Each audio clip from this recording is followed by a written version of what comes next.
The moment a Ukrainian MiG-29 shattered the Mirivka Dam and drowned Russia's entire supply line in seconds. Ukraine didn't wait for permission, hesitation, or diplomacy that led nowhere. The moment Russia turned the Mirivka Dam into a military highway, pushing thousands of trucks across its narrow spine, Kyiv chose a single, decisive response: destroy the artery, break the supply line, and tilt the battlefield in one strike. What followed was a high-speed precision assault by a lone MiG-29, hitting a target Russia believed untouchable. No warnings, no buildup, just impact. If you want more intense battlefield breakdowns like this, don't forget to like and subscribe. The final round of negotiations lasted just 11 minutes. Ukraine delivered a clear, uncompromising proposal. Russia must shut down the Mirivka Dam crossing, now pushing over 1,200 tons of military cargo every 24 hours, and withdraw artillery units at least 3 kilometers from the eastern bank. Kyiv anticipated hesitation, but it did not expect Moscow's icy forward rejection. Putin's response arrived at 3:58 a.m. "We will not withdraw." By 4:07 a.m., Ukrainian satellites confirmed an even more alarming development. Russia wasn't simply rejecting the agreement, it was accelerating its preparations for a major offensive. Traffic over the Mirivka Dam surged by 62% in under 12 hours. Fuel convoys, ammunition trucks, mobile radar units, armored transports, Overwatch drones. The entire structure had become a steel artery pumping life into more than 40,000 Russian troops entrenched across Donetsk. Kyiv understood immediately. Russia had chosen escalation, not negotiation. At 4:20 a.m., the Operations Directorate convened in a dimly lit briefing room beneath the General Staff Building. Drone feeds of the dam looped across 4 monitors, showing its narrow roadway, its vulnerable concrete spine, and the endless procession of Russian military trucks using Ukrainian civilians as protective cover. Intelligence officers outlined the stakes. If the dam remained intact, Russian forces could stockpile enough shells to sustain 3 months of uninterrupted bombardment. Engineers confirmed the target's weak point. A precision strike on the central spillway would collapse the structure without flooding neighboring villages. The window of opportunity was narrow, less than 36 hours before Russia completed additional fortifications. No one argued. No one looked away. At 4:32 a.m., the decision was signed. Ukraine would not wait for Russia's next move. Ukraine would erase the Mirivka Dam and sever Russia's lifeline to Donetsk. At 4:30 p.m., the MiG-29 tore off runway 3 with brutal efficiency, the entire takeoff lasting less than 5 seconds before the jet dropped into its attack altitude. There was no circling, no staging, no tactical warm-up. The pilot leveled at 120 meters, shoved the throttles forward, and the aircraft lunged toward the Mirivka Dam at 880 kilometers per hour, entering combat speed almost instantly. By 4:31 p.m., the jet had already locked onto the attack corridor. The pilot armed the hammer bomb, its navigation suite glowing with full GPS and INS confirmation. It was the first and last reminder that this mission was not reconnaissance. It was destruction. At 4:32 p.m., drone operators transmitted live footage. The dam's spine was still crawling with Russian logistics, fuel trucks, ammunition carriers, mobile radar vans, part of the 3,000-plus military transports recorded in the past 72 hours. The Russian command had turned a civilian dam into a military artery, pouring equipment across it at a speed that would soon overwhelm the defensive lines around Donetsk. The pilot saw the feed for less than a second before switching focus back to the HUD, but rage sharpened his concentration. That dam was no longer infrastructure. It was a target. As the MiG-29 burst out of the valley cover and into the open farmland, the battlefield woke up like a machine coming online. S-400 radars shifted from wide-area search to narrow-beam tracking. Buk M3 arrays pulsed with sharp geometric bursts. Tor M2 fire control beams locked in with unmistakable precision. The pilot ignored all of them. He pushed the jet down to 90 meters, then 70, then finally 62 meters, threading the aircraft through a razor-thin approach lane. At 910 kilometers per hour, the ground blurred into a streak of color. Power lines flashed past the canopy with lethal proximity. each one a split-second reminder that even a perfect plan lives or dies in centimeters. The SPO-15 threat receiver screamed non-stop, but nothing in the pilot's posture changed. Every sound was expected. Every radar spike was already predicted. This was the moment the mission was designed for. At 4:34 p.m., the jet rolled left, aligning perfectly with the dam's central spillway. The massive concrete wall rose in the HUD like a fortress of stone, filling half the display. The hammer bomb indicator turned solid green. Range, 7.2 kilometers. Release in seconds. So tell me, are you ready to witness what happens in the split second that bomb leaves the rail and the entire battlefield realizes there is no turning back? At 4:34 p.m., the MiG-29 reached the firing line and attacked without hesitation. The pilot leveled the jet at 148 meters, locked the dam's central spillway in the targeting pod, and fired the first AGM-65 Maverick, a missile carrying a 136-kilogram penetrating warhead capable of punching through over 450 millimeters of reinforced concrete. It left the rail at Mach 1.1, streaking toward the dam like a white-hot spear. 3 seconds later, he fired the second Maverick. 2 shots, 2 kill vectors, 0 warning. The Russians reacted instantly and violently. To the northeast, the S-400's gravestone radar shifted from surveillance to attack mode in 2.8 seconds, locking the MiG-29 with a 1.5-degree precision beam, pumping more than 380 kilowatts of tracking power. 248 N-6DM missiles launched, each accelerating from 0 to 1,900 meters per second in 6 seconds, climbing at 30 G. To the east, the Buk M3 batteries fired 3 9R-31M interceptors, each with a fragmentation cloud of 70,000 metal shards traveling at Mach 3. To the south, a Tor M2 unit added 2 9M338K missiles, adjusting their trajectory every 0.06 seconds, hunting in real time. 7 missiles, all converging on one jet. But the MiG-29 wasn't done attacking. At 4:34:17 p.m., the first Maverick struck. The warhead slammed into the dam at nearly 1,200 kilometers per hour, blasting open a 10.4-meter crater in the concrete structure. Water pressure surged through the wound instantly.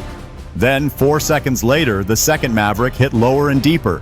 The combined shockwave cracked the internal support ribs, forcing a 24-meter fracture across the spillway.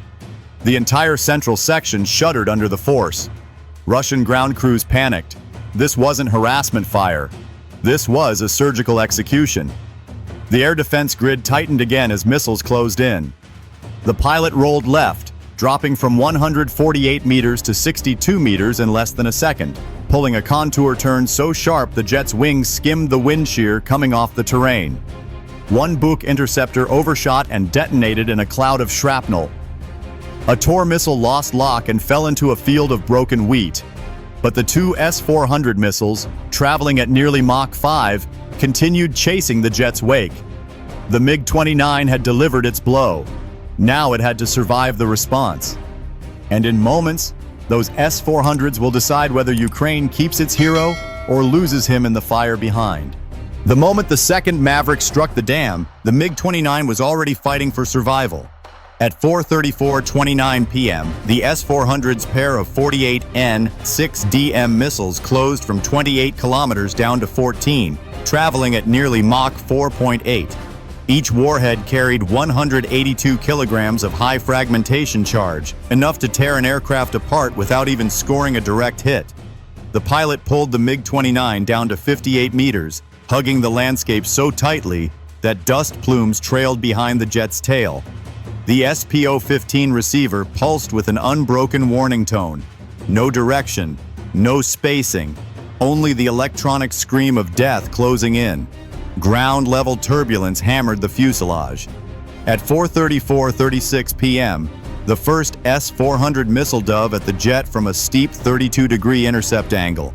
The pilot countered with a split-second maneuver, dumping a burst of 72 chaff packets and rolling the MiG into a right-hand brake so hard, it pulled 6.4 G. The shockwave from the missile's proximity detonation shook the aircraft and shattered one of the right-wing access panels.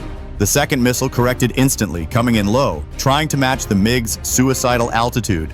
But the pilot forced the jet down to 38 meters, then 31, flying so low the exhaust scorched the wheat tops beneath him. Radar interference became unstable at that height, and for a critical 0.4 seconds, the S-400 lost velocity lock. It was enough. The missile misjudged the MiG's contour drop and detonated 41 meters behind the aircraft, blasting a crater into the farmland.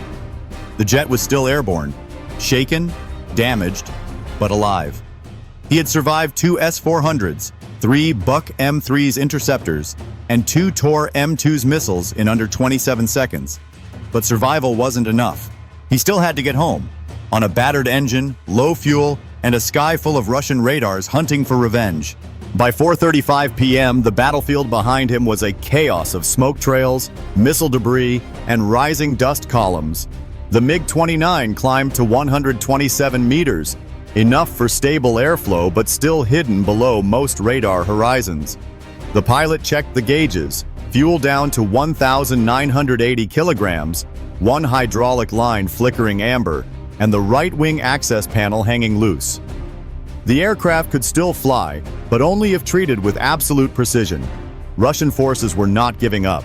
Their radar net recalibrated in 22 seconds, and 2 Buck M3 units reacquired a weak track at 26 kilometers. Another volley was possible. The pilot had only one counter: speed and terrain. He dropped back to 84 meters, followed the river contour, and pushed the RD-33 engines to 102% of rated thrust. Dangerous but necessary. Airspeed jumped to 1,015 kilometers per hour, placing the jet just below transonic turbulence. Meanwhile, Ukraine's drone operators relayed a stunning update. The dam's structure was failing faster than expected. The combined Maverick impacts had fractured the main spillway, and water pressure was widening the breach by nearly 1 meter per minute. Russian engineers were abandoning the crossing under panic orders. At 4:35:28 p.m., a Tor M2 battery tried one last shot. 2 missiles fired blind, searching for a target they no longer had. The MiG's ECM pod generated a range gate pull-off strong enough to break their tracking chain, forcing both missiles into a spiraling burnout. The pilot kept running low and fast, pushing another 14 kilometers before climbing within friendly radar coverage. Ukrainian air defense units confirmed identification and cleared the approach corridor. His aircraft was battered, his oxygen levels unstable, and his engines rattling under heat stress. But the MiG-29 was still airborne, still fighting its way home after tearing out the heart of Russia's logistics. The first visual confirmation came at 4:36 p.m. when a Ukrainian drone captured the Mirivka Dam splitting open like a wound under pressure. The fracture, initially 10 meters, expanded to 28, then 41, and by 4:40 p.m., the central spine collapsed entirely. A torrent of water surged through the gap with a force exceeding 9,000 cubic meters per second, sweeping Russian supply trucks, fuel bowsers, and several armored carriers into the flood. Within minutes, the entire crossing was gone.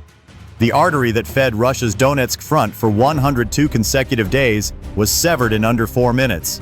Russian commanders scrambled to reroute logistics, but satellite intel showed the damage. Supply delay extended by 52 to 67 kilometers, depending on available bridges.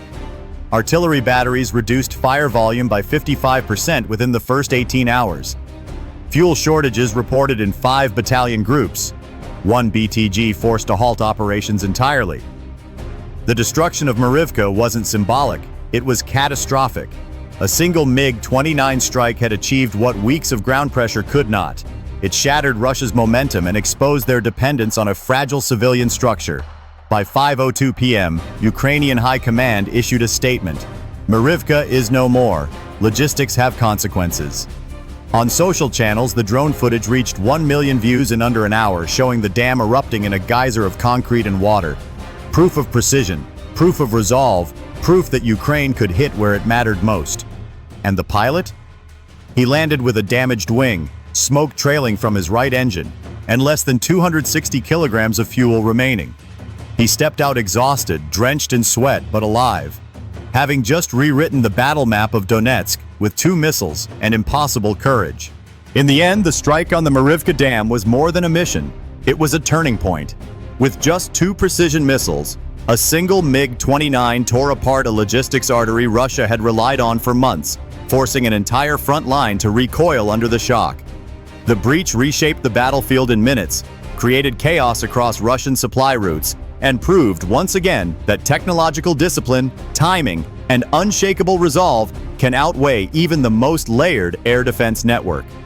For Ukraine, this wasn't merely a tactical victory. It was a declaration. They could strike deep, they could strike smart, and they could strike exactly where it hurt the most. The pilot returned home barely standing, but his actions will echo across the Donetsk front for weeks to come.